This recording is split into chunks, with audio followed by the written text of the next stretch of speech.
Bismillahirrahmanirrahim. Assalamualaikum warahmatullahi wabarakatuh. Alhamdulillahilladzi fataha abwabal jinan li'ibadihi sha'imin. Wassalatu wassalamu ala asyrafil anbiya'i wal mursalin al-mab'uthi rahmatan lil alamin. Subhanaka la ilma lana illa ma 'allamtana innaka antal alimul hakim wala haula wala quwwata illa billahil aliyil azim. Hadirin rahimakumullah. Di hari yang ke-26 ini, insya Allah, surat Al-Baqarah ayat yang ke-36 yang akan sama-sama kita dalami. Bahwa syaitan telah menggelincirkan Nabi Adam alaihissalam dan Hawa alaihissalam sehingga keduanya dikeluarkan dari surga. A'udzubillahi minasyaitonirrajim. Bismillahirrahmanirrahim. Fa'azallahuma syaitanu anha فأخرجهما مما كان فيه وقلنا اهبطوا بعضكم لبعض عدو ولكم في الأرض مستقر ومتاع إلى حين. Lalu keduanya digelincirkan oleh syaitan dari surga, maka Allah mengeluarkannya dari keadaan semula. Dan kami atau Allah berfirman, turunlah kalian berdua. Sebagian kalian menjadi musuh sebagian yang lain.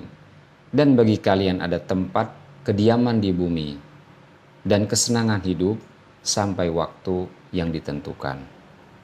Hadirin yang dimuliakan Allah Subhanahu wa taala, Imam Ali As-Sabuni menjelaskan asal kata dari fa'azallahuma. Asluhu minaz zalali wa huwa athurul qadam.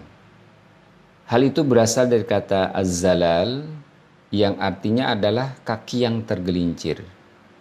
Tsumastu'amila fi irtikabil khati'ati majazan. Kemudian azalla ini digunakan untuk menyebut orang yang melakukan suatu kesalahan.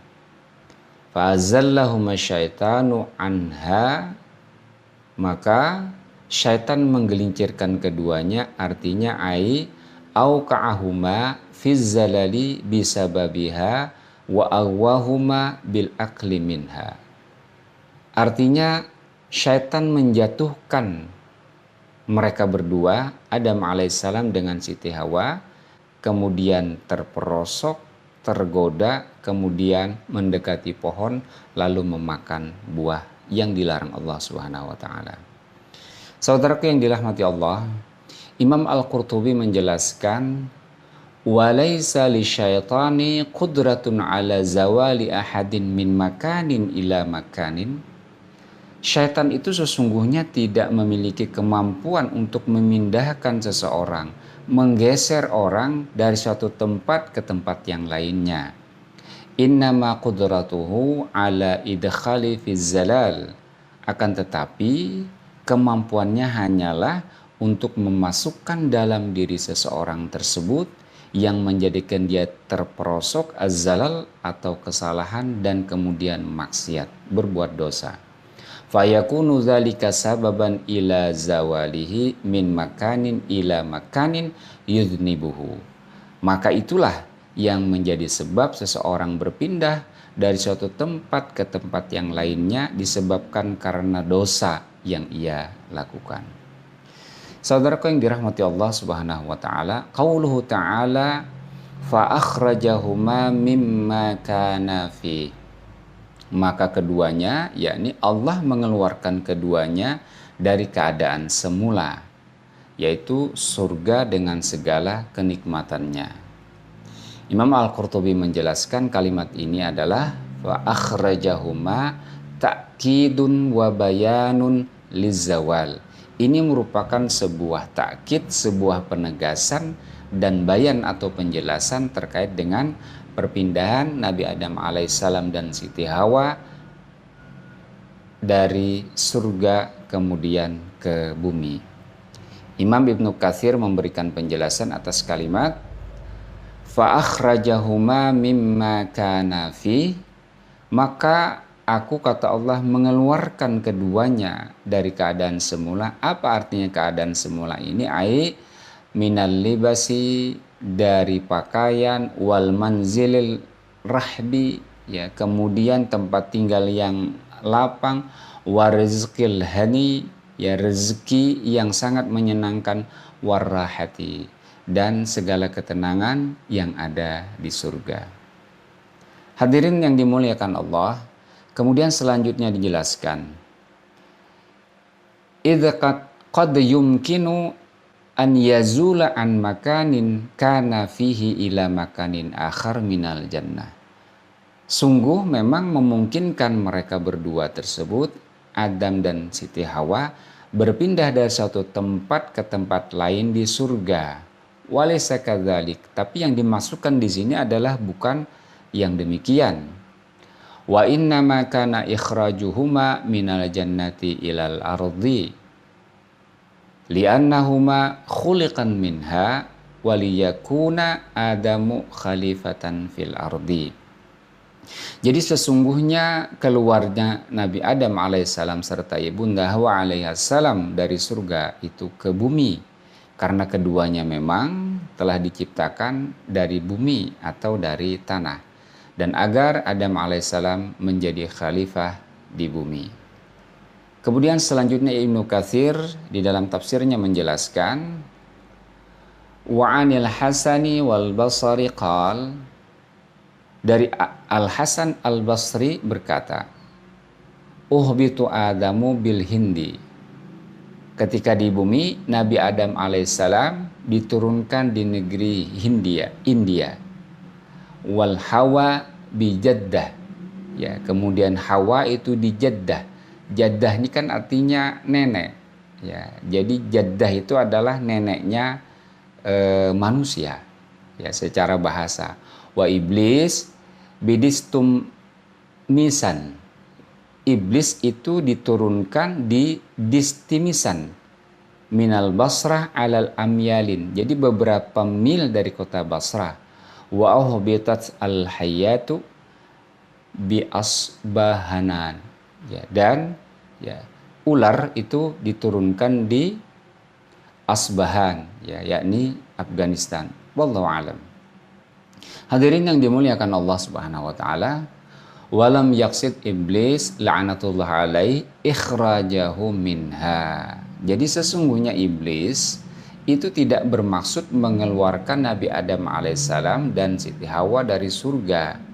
Wa inna ma qasada isqatahu min martabatihi. Akan tetapi yang dimaksudkan iblis dengan menggoda itu adalah untuk menurunkan martabat dari Nabi Adam alaihissalam, dan juga ibadihi kama ubaidahu, dan juga berupaya untuk menjauhkan Nabi Adam alaihissalam dari Allah Subhanahu wa taala, sebagaimana iblis memang telah dijauhkan dari Allah Subhanahu wa taala. Falam yaghluq maqsidahu wala adraka muradahu, akan tetapi maksud dan keinginannya itu tidak tercapai, bal izdadu sukhnata ainin wa ghaidha nafsin wa khaybata zannin. Nah, karena keinginan iblis ini tidak sampai, tidak terwujud, terkait dengan hal ini kemudian iblis semakin marah dan semakin putus harapan dari Allah Subhanahu wa taala. Kenapa demikian? Karena ternyata Adam alaihissalam tidak semakin jauh dari Allah Subhanahu wa taala. Bahkan Allah menerima taubat Nabi Adam, dan Nabi Adam alaihissalam kembali dekat dengan Allah Subhanahu wa taala. Sebagaimana firman-Nya di dalam surah Thaha ayat yang ke-122. A'udzubillahi minasyaitonirrajim. Bismillahirrahmanirrahim. Tsumma jtabahu rabbuhu fataba alaihi wahada. Kemudian Allah memilih dia Nabi Adam alaihissalam serta menerima taubat Nabi Adam alaihissalam serta memberikan petunjuk kepada Nabi Adam alaihissalam. Maka serta mertalah Nabi Adam alaihissalam menjadi khalifah di bumi setelah beliau ditarik dari surga. Fasara alaihissalam khalifatallahi fi ardih ba'da an kana jaran lahu fi darihi. Inilah hadirin rahimakumullah yang menyebabkan iblis, syaitan semakin marah, menjadi putus harapan. Yang dia maksudkan tadinya itu adalah agar martabat Nabi Adam alaihissalam turun dan dijauhkan dari Allah Subhanahu wa taala. Namun ternyata Nabi Adam alaihissalam bertaubat kepada Allah dan tetap dekat dengan Allah Subhanahu wa taala. Hadirin yang dimuliakan Allah, dari peristiwa ini kita bisa mengambil ibrah atau pelajaran bahwa kita harus terus berhati-hati berlindung kepada Allah Subhanahu wa taala dari godaan syaitan, dari upaya-upaya iblis yang terus dan terus hendak ingin menggelincirkan manusia. Syaitan tidak bisa memang memindahkan kedudukan seseorang dari mulia ke posisi rendahan atau hina. Namun syaitan mampu membisikkan, mampu memasukkan kepada seseorang agar dia berbuat dosa atau maksiat. Sehingga berpindahlah posisi orang tersebut, turun derajatnya dari kedudukan mulia menjadi kedudukan hina. Sungguh kita berlindung dari tipu daya syaitan. Rabbi a'udzubika min hamazati syayatini wa a'udzubika rabbi ayyahdurun. Demikian, assalamualaikum warahmatullahi wabarakatuh.